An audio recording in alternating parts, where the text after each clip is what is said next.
WhiskyJason here, whiskey from the viewpoint of an American over here in Germany, often tasting rare and exotic whiskeys. And today I have three Irish whiskeys. Well, I'm only going to try two of these.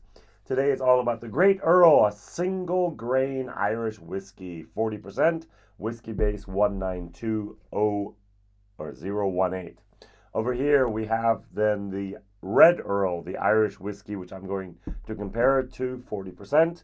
And we have over here the Spanisth Earl, which I have not officially tried in front of the camera yet. Single malt, Irish whiskey, 43%. I will show this whiskey two more times because I need this person's face. All right, so what do we have here? So, Whiskybase 1920, as I said, 18. 34 euros over here in Germany and Netherlands, about 40 some euros. Oh, let's see here. What are the ratings? Yes, the same thing here. It's very bad. Whiskybase is great, but there's a Dutch member at Whiskybase. He gave this whiskey as well as this whiskey. I haven't even checked for this whiskey. Let's check here. 97 points. So let's see here. Yep. Oh, he only gave that 90 points. All right. He gave this 97, the other one 96. And no way in the world. No, 98. He gave this, the red, 98. He gave this 97. He only gave this, no way. Everyone else is giving it 85s and 75s and so on.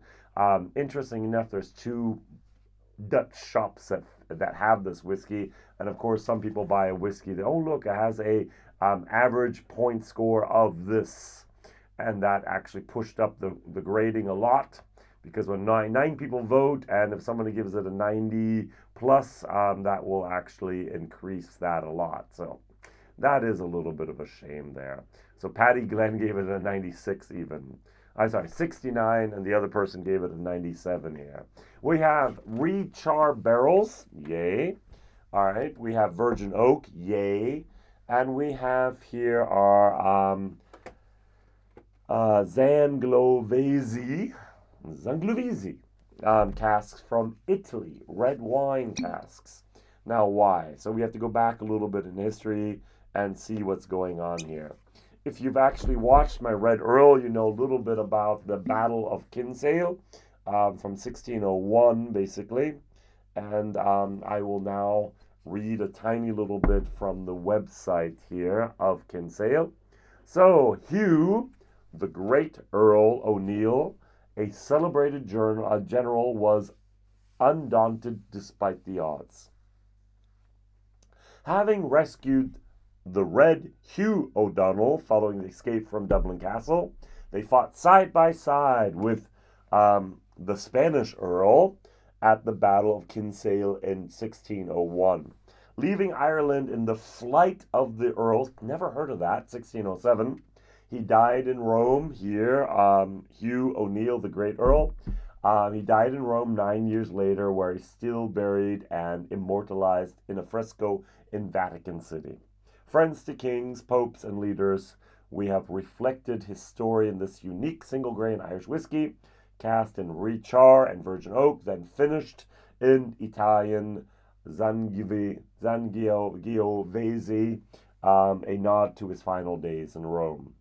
So, Great Earl Irish whiskey, triple cast, definitely Irish, unflinching like its namesake. How can a whiskey be unflinching? All right, I do like the fact that we have with Kinsale, I like the labels. All right, I like the faces, I like the portraits, I like the story of the Irish history. Now, 1601, Queen Elizabeth I actually conquered Ireland, basically taking over Ireland, no longer a Celtic Irish nation, but rather a part of the Commonwealth in England. And we know from history it could be India, it could be any of the countries there in Africa or in East Asia or even America, that the British were not the best rulers of their colonies. Let's just say that.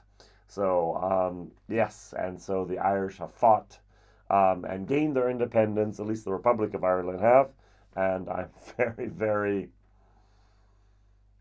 I'm anxious, and I'm a little excited to see what's going to happen with all of Ireland in the next 5 to 8 years. Let's just say that. All right, on the nose. I like this. I like a single grain. Grain is, in contrary to a single malt has to be at least in Ireland in a pot still, and in Scotland in a pot still. In America, it doesn't. In Europe, it doesn't. So if you have a German single malt, it does not have to be in a pot still. That is a rule in Ireland and Scotland, and since Japan uses the Scottish rules, basically the same. Now, a grain whiskey means it's not 100% malted barley. It can be in column still, it could theoretically be in a pot still, and so on and so on. All right. So we usually use a lot of maize, corn, and maybe even some wheat and a little bit of malted barley in there. All right. So that's the Irish whiskey. I like a good single grain from Ireland. Who makes single grain? Royal Oak makes single grain. Of course, Middleton makes single grain. Cooley makes single grain. West Cork makes single grain. Bushmill? No. Most of the new distilleries? No. Dingle? No. All right, now there are some newer distilleries out there are just starting up, either last year or this year, that actually do have single grain in their process capacity as well. Oh, Great Northern. I forgot Great Northern. This is Great Northern. Sorry, I just assumed we all knew that. This is Great Northern grain. Just like in Cooley, John Keeling made his grain. The first thing he did at Great Northern is to make sure he could make grain, because he believes Irish whiskey is the future for whiskey in Ireland. Not single malt, not pot still. Good that we have them, but he says Irish whiskey, a blend of grain and malt, is the way to go. That is the selling locomotive for Irish whiskey in the world. And so far, at least in the last 60 years, history has given him has made him look very like a very intelligent man that he is. All right, on the nose. This is so weak. This is so much better. My personal opinion. I think the three guys at the on Kinsale Spirits Company. This was the very, very first bottle they put out, 2020. Let's see if we have a date on here. This was actually L20001. This is lot number 21 in 002. So this was bottled in 2021.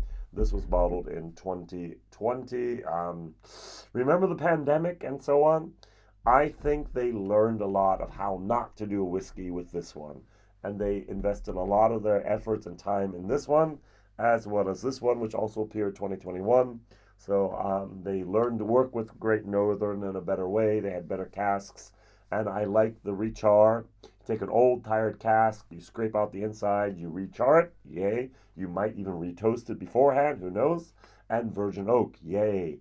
Virgin oak, Great Northern uses those Rechar casks. They use the virgin oak. Was it toasted? Was it charred? Who knows? And then they took that Italian wine to give it a little bit of a nod to the Great Earl here. All right, let's try this. 40%, 40%. Cheers.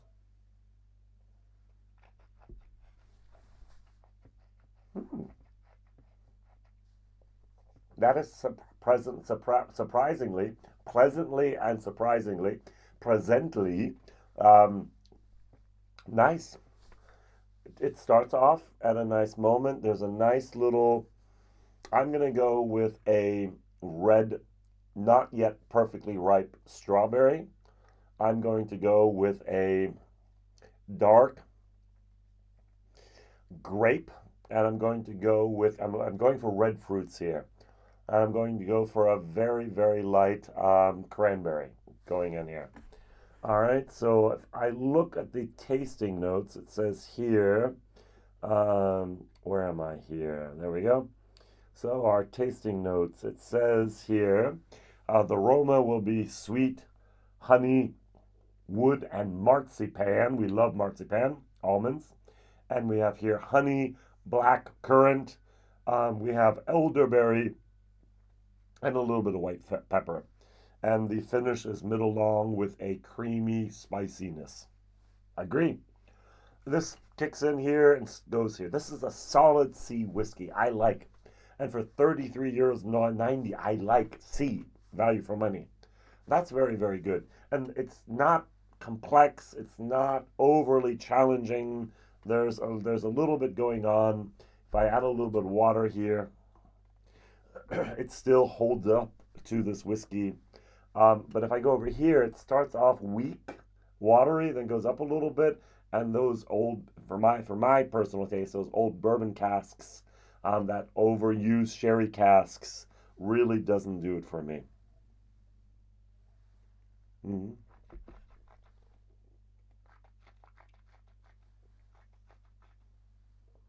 And what I really pick up comparing the two is the bitterness towards the end. This has no bitterness. Oh, it kicks in now. Those old, tired casks. Um, what a shame. I mean, that was a good start, but we can learn from our mistakes. Now, Ralphie says, and I must contradict him here. I don't do it often, but Ralphie says, almost always, okay, exceptions confirm the rule, almost always the first batch will be the best because they have the best access to stuff, and then they have to quickly do others. I actually feel that the second and the third batch are better than the first batch. All right, this was a learning curve. It was like, okay, let's try. Well, now and then they started with the gin, went to whiskey. They are a non-producing, what is it? NGO, a non-whatever. They don't produce their own whiskeys. They have plans for a distillery, but hey, where are they going to get the 8 to 12 million to do it? All right, call them sorry. Maybe you will get the money. I don't know, but I don't think they're going to go with other projects at the moment. There was a cask strength. There was something else. Other people are doing things in Cork at the moment as well. If they join forces with other people in Cork, who knows, they might be part of a coalition of people that are going to build a distillery there in Cork, in Ireland, which I would love to see. But I like this. Question of the day: what is your favorite Irish grain whiskey? Now you're going to go, Jason, I don't know. I've never had one. Now, some of you have had a green or maybe the 8-year-old. I just bought another bottle on auction. Very, very nice. I like that. It was like, I think it's 7 years old. 7 years ago that the bottle was actually released. It was 8-year-old whiskey, so it was made 15 years ago at the Cooley Distillery. So, yay. And this is Great Northern Juice. So I think they did a very, very good job of that, of balancing the alcohol with the 40%. I don't miss the alcohol. It's perfectly balanced. It's very, very well done. A little bit of water.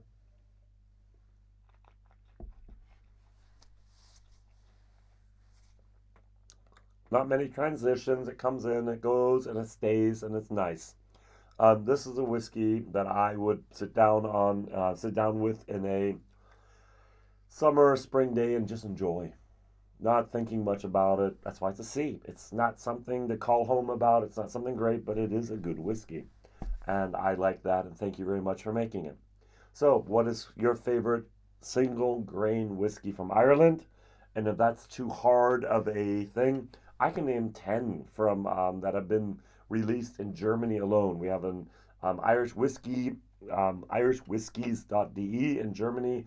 Mareike Spitze, she's brought over many, many single grains from Ireland, and with 4, 5, 6, 8 years, there are some fantastic whiskeys, but I'm not sure very much ever reached the coasts of America, UK, Australia, or other places that watches my video here. All right, thank you very much for watching, liking, subscribing, and watch out for video number 3 about the Great Earl. Find the Spanish Earls. Finally, we have a single malt from Great Northern. Looking forward to this. Bye-bye.